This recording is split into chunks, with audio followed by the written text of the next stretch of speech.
very passionate person and a very hard studious person. I study every day.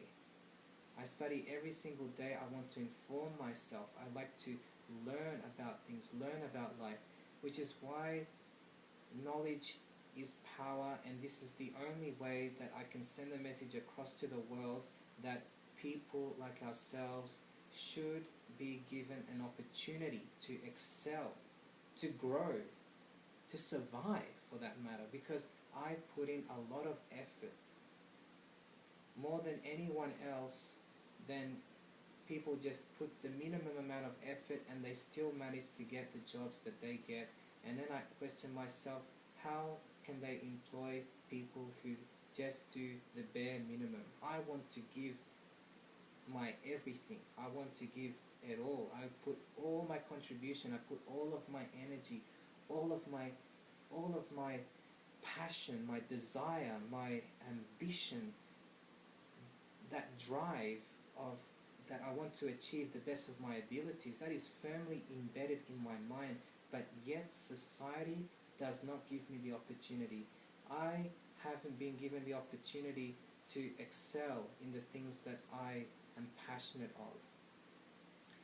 Years back when I studied my Bachelor of Science in Biotechnology, I have generated a passion in science since 2002 actually. The year 2000, to be honest. The year 2000 I generated a passion in science, and I never stopped, and I never have changed my passion. The passion still stays there, and I will die with the passion of science. Because only science can explain that minds like ourselves need to be under different conditions in order for us to function at an optimal level. If you think about it, psychosis is generated because of stress and the isolation. So isolation and stress are the two major contributing factors that contribute to a psychotic mind. People who don't have this illness can generate it if they are being evicted from society because they are different. I myself have been through the agonizing pain of being evicted from society. I am not able to be in a social network, a supporting social network for that matter, which has ultimately generated a lot of hardship in all of my achievements. For example, when I worked up in Queensland, in Emerald, I tried as hard as I could, but it did not suffice. It was not good enough. I was working and I was doing quite well in the beginning, but only working on one machine. So I was working on the high performance liquid chromatographer, and that was going quite well. But then they started to move me into another machine, and then they wanted me to do all these various tasks, to work on all these various equipments. And then what happened as a consequence, I could not handle the amount of pressure, the magnitude of doing so many different tasks at once. But as you can see, I have the capability to do a task, but only one thing at a time, and not under pressure. Because if I'm under pressure, I cannot function at an optimum, and it distresses me, and it creates a lot of tension to the point where I actually broke down in the lab, and it had a severe mental impact on my health.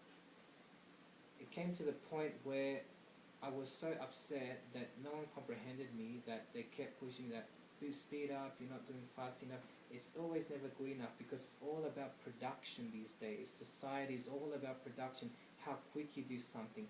Doesn't matter about the quality, it's just the quantity that matters. But I can perform very good quality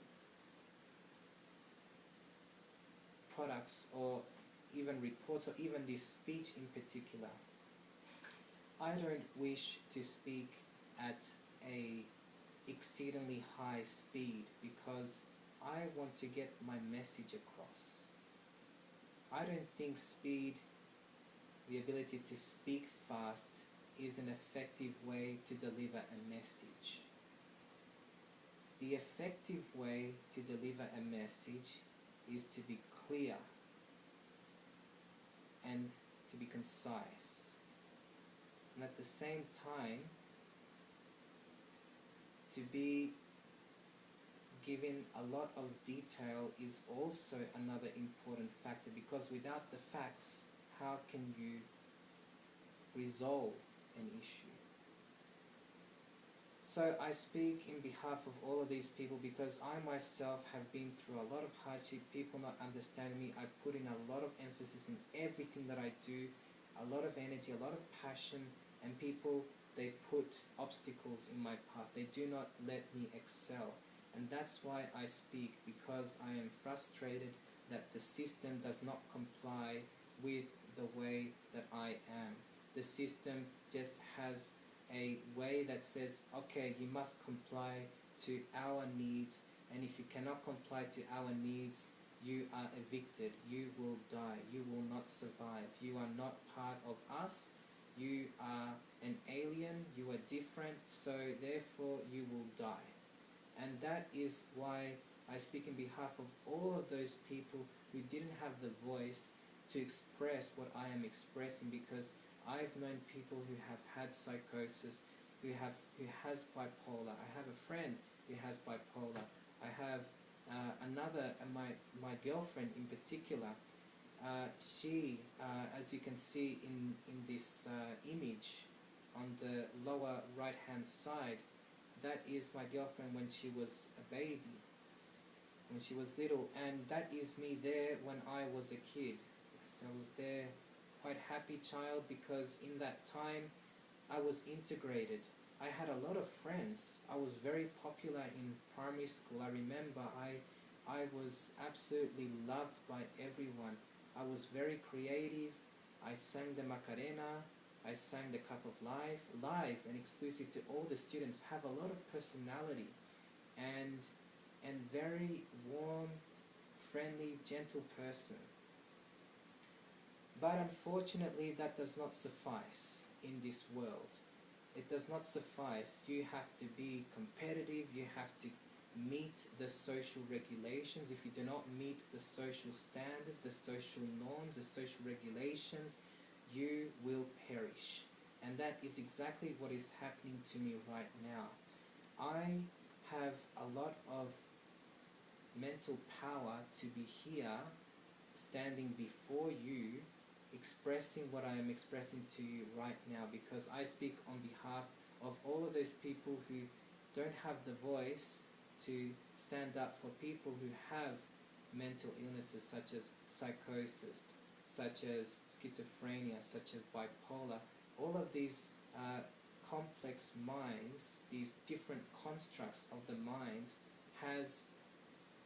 have been discriminated against in society and have not been given the opportunity to excel like the rest of the population.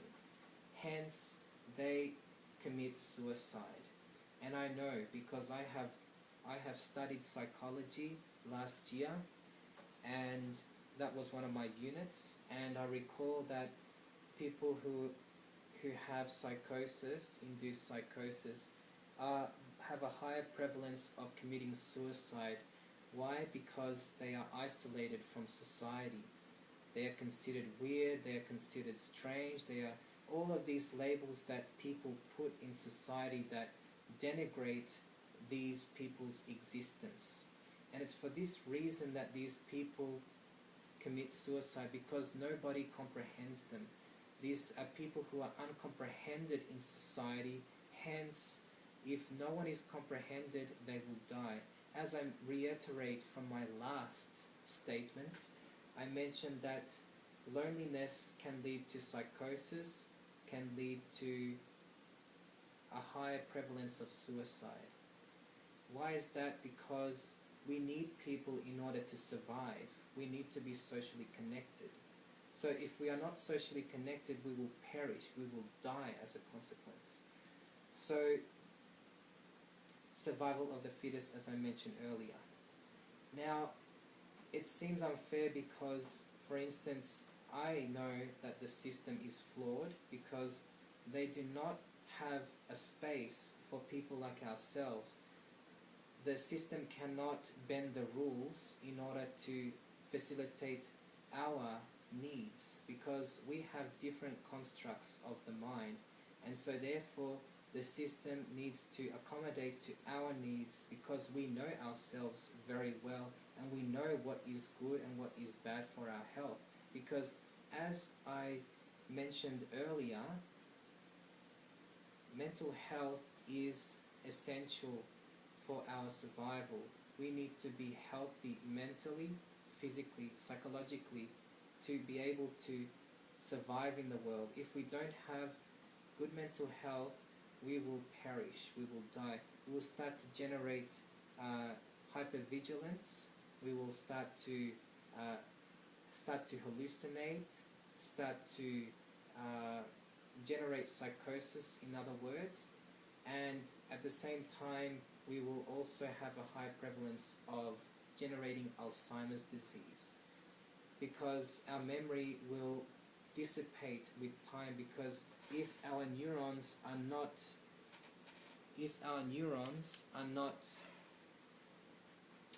stimulated, we will consequently die, because we all need to be socially connected. We all need to feel a sense of belonging in this world, and if we do not belong to any network, to any person, we feel like a failure. We feel like we do not belong, hence we commit suicide, because we feel like we do not play any form of role in society. So our very existence seems to be a nuisance. We seem to be unuseful. We seem to be unacceptable. So as a consequence of that inacceptance, we ultimately die. And that it goes for anyone, regardless if they have a mental illness or if they have a different construct of the mind. So I would like to reinstate that they should change the system and say that it's not a mental illness, that the word that should be put is that they have a different construct of the mind. That is all. Not discriminate, because already by labeling people that they have a mental illness, that they have psychosis, that they have all of these, those are bad labels that they put on people to segregate from society. So that is why people do not seek medical treatment, because they know that as soon as their friends notice that the person's a little bit different in their construct of the mind, they tend to isolate and say, "Oh no, he's crazy." That's the first judgment that passes through their mind, is that he's crazy, so therefore he is unacceptable in society. He is not accepted in our network because he is psychologically unstable. That is very detrimental to anyone, and I'm amazed actually that I am still alive today, because I'm 29 years old and I was born in 1986, and I have a lot of passion. I have a Chilean background. I'm Chilean. Both my parents are Chilean. And I'm quite proud to be Chilean, because Chilean people are very passionate, very loving, very warm people. We are only a population of 15 million. Not that big. The population is quite small. So, well, now actually updated at the moment, we are about 80 million right now, if we look at the updated record census. But still, 80 million is quite a small population in relation to other countries, other nations. So it is absolutely essential that, independent of where we come from, independent of our nationality, we should be embraced and we should be accepted in society. So I am proud to say that, for instance, Pablo Neruda, he is a Chilean poet. He won a Nobel Prize in Literature for the best poetry in the world. He is very, very